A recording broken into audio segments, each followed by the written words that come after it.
मेरे पति जॉब करने विदेश चले गए। मैं अकेलापन की कमी महसूस करने लगी। मैंने घर में एक शादीशुदा जोड़े को किराए पर रख लिए। फिर उस पराये मर्द के साथ कैसे मेरा चक्कर चला और कैसे उसने मेरे साथ। दोस्तों, मेरा नाम सोनाली है। मैं जयपुर की रहने वाली हूँ। मैं 40 साल की हूँ। मेरे पति विदेश में रहते हैं। वहाँ उनका अपना बिजनेस है। मुझे विदेश पर रहना बिल्कुल पसंद नहीं है, इसीलिए मैंने अपने दोनों बच्चों के साथ यहाँ जयपुर में रहने का फैसला किया। मेरे दोनों बच्चे अभी स्कूल की पढ़ाई कर रहे हैं। मेरी कहानी शुरू करने से पहले मैं थोड़ा अपने बारे में बता देती हूँ। मैं एक बड़े हुए शरीर की महिला हूँ और कोई भी मर्द देखे वो देखता ही रह जाता है। मैं हर समय पति के बिना उदास रहती थी। जब पति यहाँ थे तो हम हफ्ते में 5 दिन कर ही लेते थे और उनके विदेश जाने के बाद मुझे कोई काम ही नहीं था। पति के जाने के बाद अब प्यासी रहने लगी थी। अब मैं क्या कर सकती हूँ।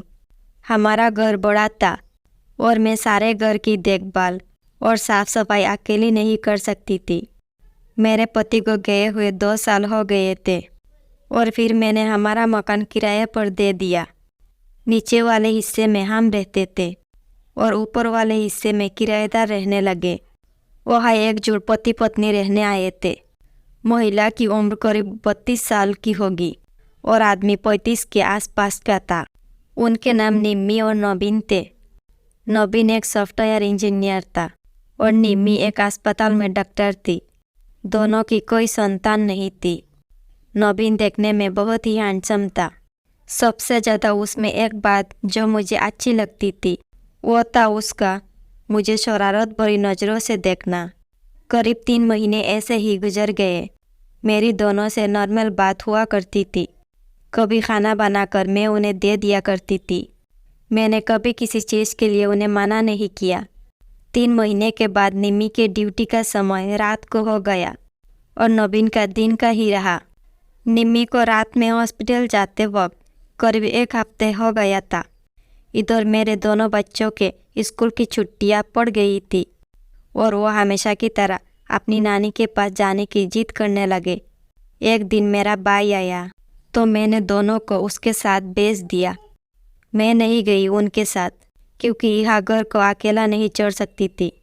अब घर में दिन में निम्मी और रात में मैं और नवीन ही रहा करते थे।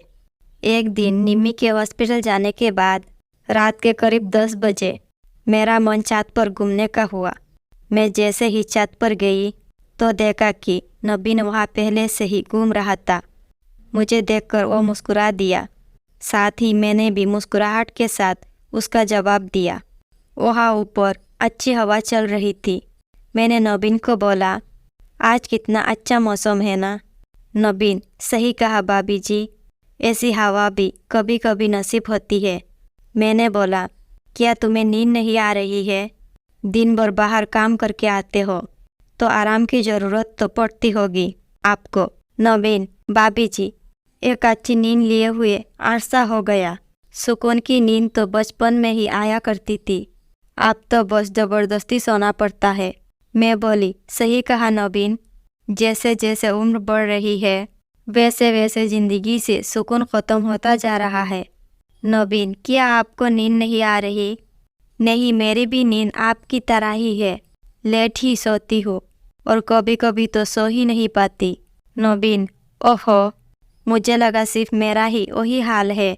धीरे धीरे हमारे बीच बातें हुई और हम एक दूसरे से अच्छे बातें करने लगे। वो बोला, भाभी जी, भैया जी 2 साल से इंडिया वापस नहीं आए हैं।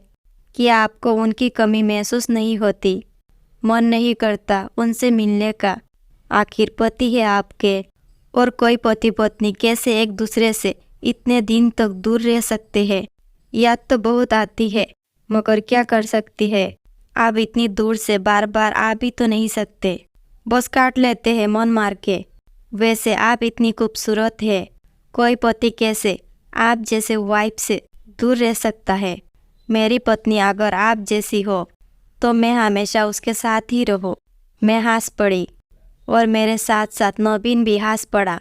मैं हंसती हुई बोली, इतनी भी सुंदर नहीं हूँ मैं। वैसे निम्मी भी कम सुंदर नहीं है। तुम भी बहुत खुशनसीब हो। भाभी जी, दूर के डुल सुहाने होते हैं। मैं कुछ समझी नहीं। बहुत सी चीज़ें ऐसी है हमारे बीच में जो सही नहीं है। कुछ चीज़ें हैं जो वो मुझे आज तक नहीं दे पाई। मैं समझ चुकी थी कि नवीन क्या कहना चाहता है और उसके बोलने से पहले मैं बोल पड़ी। तुम दोनों की शादीशुदा लाइफ तो अच्छे से चल रही है ना? नवीन थोड़ा सा हैरान हो गया मेरे मुंह से ये बात सुनकर और फिर बोला, नहीं भाभी जी, वही ऐसी चीज़ है जो मेरी वाइफ मुझे कभी दे नहीं पाई मुझे। पहले तो कभी उसका मन करता ही नहीं, हमेशा मना कर देती है। अगर कभी कभी मान भी जाए तो मुझे संतुष्ट नहीं कर पाती है। मैं बोली, ये तो बहुत ही बुरी बात है। जब तक शादीशुदा लाइफ अच्छी ना हो तब तक रिश्ता अच्छा नहीं चल सकता। नवीन ने मेरी तरफ देखा और बोला, भाभी जी, आप भी तो अकेली है, आपको ज़रूरत नहीं होती है क्या?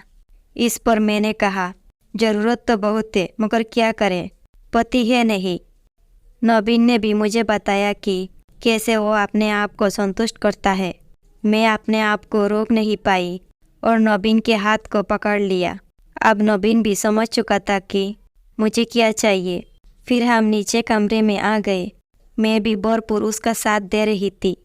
मैं बोली, इतना तो कभी पति के साथ नहीं आया जितना मुझे उस पराये मर्द के साथ आया।